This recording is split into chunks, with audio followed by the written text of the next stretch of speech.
بسم اللہ الرحمن الرحیم۔ نجاست کی اقسام میں سے جو دوسری قسم ہے وہ خون کی ہے۔ خون جو بہتا ہوا ہو وہ حرام ہے، اللہ کے رسول صلی اللہ علیہ وسلم نے اسے حرام کیا، اور ابھی قرآن کی جو 2 آیتیں ہیں ان کے اندر بھی اللہ نے فرمایا کہ یہ حرام ہے۔ والدم، اور یہ جو خون ہے یہ بھی حرام ہے حضرت۔ لیکن اگر تھوڑی مقدار میں ہو، قلیل مقدار میں ہو تو پھر یہ حرام نہیں ہے، پھر یہ مردار نہیں ہے۔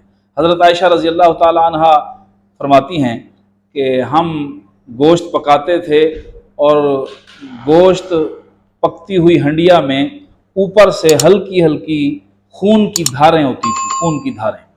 تو اس طرح معمولی مقدار میں اگر خون ہو تو پھر وہ حرام نہیں ہے۔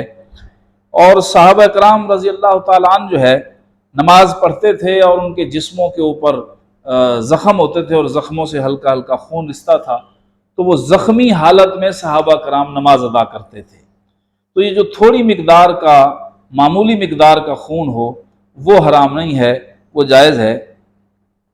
اور اسی طرح یہ مکھی کا خون لگ جائے تو حرام نہیں ہے، مچھر کا خون بھی حرام نہیں ہے، مچھلی کا خون بھی حرام نہیں ہے، تو ان کا خون جو ہے وہ حرام نہیں ہے۔ جوؤں کا خون بھی حرام نہیں ہے۔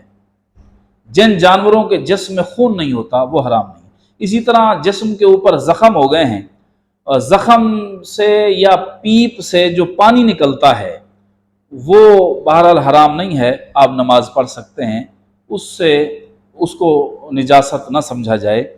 اسی طرح حضرت عمر فاروق رضی اللہ تعالیٰ عنہ کو دیکھ لیجئے کہ حضرت عمر فاروق رضی اللہ تعالیٰ عنہ کے اوپر جب قاتلانہ حملہ ہوا اور دشمن نے جب آپ کو خنجر مارا تو آپ نماز کی حالت میں تھے، اور اسی زخمی حالت میں عمر فاروق رضی اللہ تعالیٰ عنہ نے اپنی نماز مکمل کی۔ تو اس کا مطلب یہ کہ جو خون ہے بہتا ہوا وہ حرام ہے، اور معمولی مقدار کا جو خون ہو، تھوڑی مقدار کا جو خون ہو وہ مردار نہیں ہے، وہ حرام نہیں ہے۔ مثلا جانور کی رگوں کے اندر، جانور کو ہم ذبح کرتے ہیں، اس کی رگوں کے اندر جو خون رہ جاتا ہے، اس کی بوٹیوں کے ساتھ جو خون رہ جاتا ہے تو وہ مردار نہیں ہے، وہ حرام نہیں ہے، وہ نجس نہیں ہے۔ تو خون کے حوالے سے یہ ہمیں احتیاط کرنی چاہیے، اور یہ ذہن کو بھی کلیئر کر لینا چاہیے۔